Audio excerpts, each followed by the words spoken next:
Anybody at all? Come on, you can come on. A question, Brian Copeland from Nashville, Tennessee. I'm a proud member of the National Association of Realtors. I love agent reviews. I love getting reviews. However, I feel that Yelp and Merchant Circle are great places for reviews. I think that's where the consumer, millions of consumers are. Why do we feel like we shouldn't include Yelp and those consumer review sites as the place to be, and leave real estate to real estate, and let review sites be review sites? And I'd like to hear the gentleman from Zillow's side. Well, I mean, people, with all due respect to Yelp, which I like and I use all the time, I think when you're interested in finding a home or finding an agent, you're going to go to a real estate website like Zillow. So it's the perfect place to learn about which agent to choose and what past clients have to say about an agent is when you're actually in the home shopping experience on Zillow or Realtor.com or Trulia or other real estate websites. Good. Anybody want a big takeaway from the week where we did some? We got one all the way over here. Oh, this woman here. Go ahead. Hello. I'm Cheryl Grider-Whitehurst, President of the Illinois Association of Realtors. Go Illinois, Carlinville.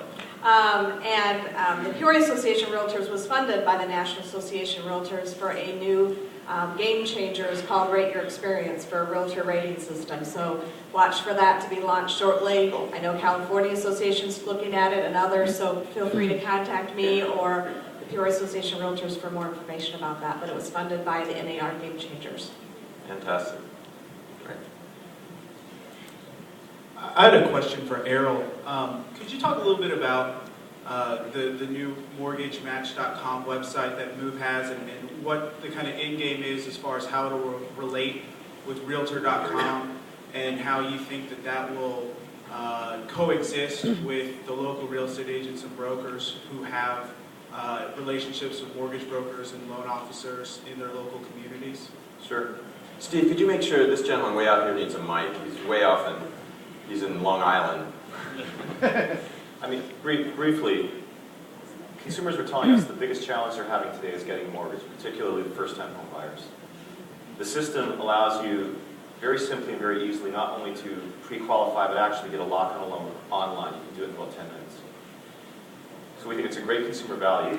However, for brokers who have their own captive mortgage affiliate, we're not putting that link on their listings. So we think it's a win-win. Right here.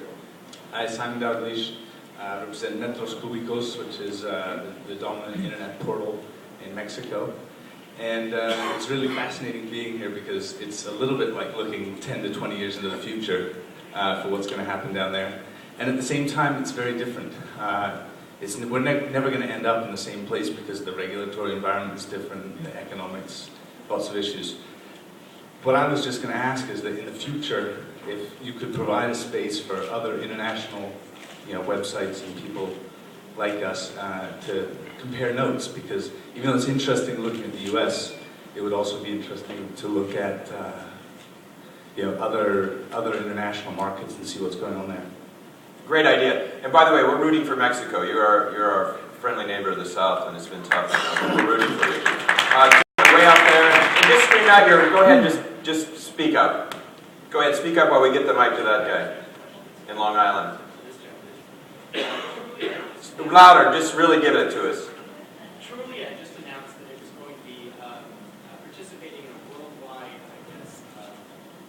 network of online real estate listing sites. And I'm curious, what were the market drivers behind that decision?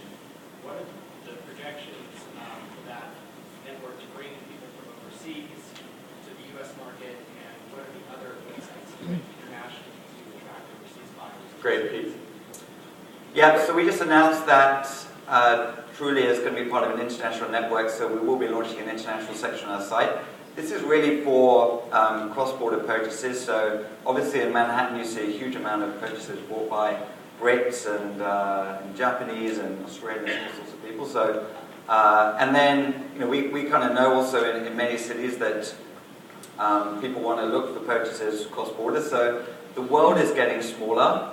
We can network with a number of different sites, typically category leaders in their different territories, and we're providing many listings to help consumers on our site research that.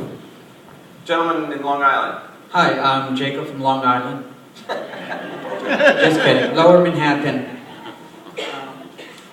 Mike, first of all, Brad, I think that the Inman News does a really great conference, and I'm a big fan, and I come every year, and I tell a lot of people from Manhattan who don't know about it, even from big companies, to come. So you do a great job, and there's a lot of great stuff here. Thank you. My question here is regarding Realtor.com. And the question I have is, what is the exact nature or relationship between Realtor.com and I guess it's Move or whatever the name of the company is? I became a realtor. Most people in Manhattan are not realtors. In order to be on Realtor.com is the #1 site. Almost all the time, except one month this past year. I also own my zip code in Trulia and in Zillow. The question I have for realtor is, as a realtor, I want to be on equal footing with everyone else. Now you're selling like parts of districts, or there's 6 people breaking up Manhattan. As a realtor, shouldn't I just be on equal footing with my listing as everyone else? I don't have to pay extra funds as a realtor to get higher. I mean, it's not like a Trulia or a Zillow. It should be, as a realtor, I should be on the same footing as everyone else without doling out more money. Quick answer.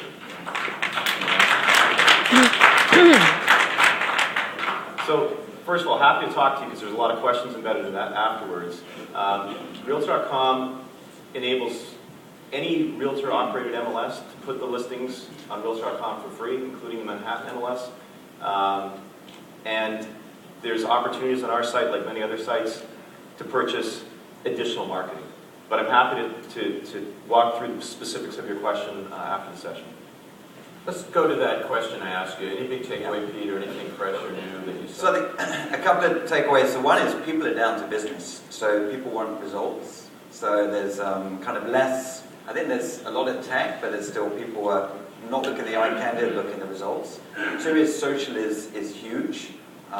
We just announced an integration with Facebook. So kind of the social web, people want to take kind of what is phenomenal about Facebook and bring it into the real estate industry. So very interesting startups around that. So I would say those are some big takeaways. Spencer? I thought the speaker from Scavenger was really interesting. It's a company I had heard a lot about kind of like a year ago. I kind of sort of heard a lot about Foursquare, but hadn't taken the time to figure it out. And now I feel like I finally sort of figured out Scavenger. And it's, I mean, I don't know if it'll work, we'll see, but it's a really cool idea. I think the big trends for this year are going to be data rights and protecting for the realtors. I think performance. I think realtors are becoming I think it's good for the industry to focus on performance. I think the third thing is mobile. And I think the fourth is social. And I think there's been a lot of talk about social. And I don't believe as an industry we're using it correctly. And I think you may see that starting to change this year.